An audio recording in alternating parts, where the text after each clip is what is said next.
A month and a bit into the central government's note ban, owners and workers at India's most famous and prolific carpet industry in eastern Uttar Pradesh's Bhadohi-Mirzapur belt say business has slowed down. Some owners have switched to check payments for workers, but low cash availability in banks means it's really not working for those on the lower rungs of this industry. Owners say their big challenge is coming up in the next 2 months. Tanveer Hussain, who owns one of the oldest export firms in the carpet hub of Bhadohi, is worried.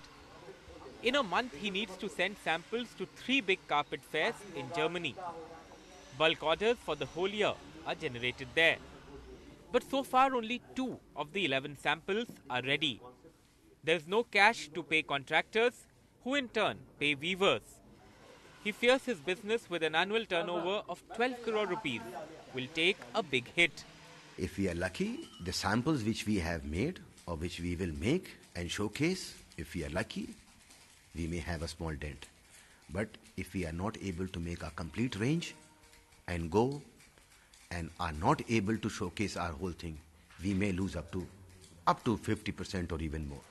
The districts of Bhadohi-Mirzapur in eastern UP have over 900 exporters, with an annual turnover of over 7,000 crore rupees.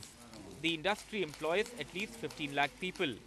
Another big factory owner, Abdul Ansari, switched to check payments for his staff this month. But for people like Naeem, who has been here for 15 years now and makes 7,000 rupees a month, the challenge has been to get his check encashed at the local bank that's short on cash. Naeem, who supports the note ban, doesn't know how to use an ATM card. भाई जो पढ़े लिखे नहीं हैं, जैसे हम एकदम नहीं पढ़े हैं, ठीक है, सिर्फ साइन कर लेते हैं या कहीं मोटा में लिखा है वो उसको पढ़ लेते हैं, इतना ही आता है. तो हमारे सामने तो बहुत बड़ी चुनौती है ना. सब करेंगे तो हमको भी करना पड़ेगा. At the lowest end of the chain, weavers like these, daily wagers in small units catering to bigger players. These 2 weavers quit their earlier job as that unit could not even manage to pay them for their meals. खाने के लिए मिल रहा है खाली, हमको अवसर नहीं मिल रहा है, हमको दवा दर्पण के लिए बहुत परेशानी हो रहा है. The next month is going to be very crucial for Bhadohi's carpet industry, and more cash in the banking system will mean good news, both for workers and for owners. A cashless economy here, though, still seems a few years away. In Bhadohi, with Ajay Singh and camera person Ramesh Verma, this is Alok Pandey, NDTV.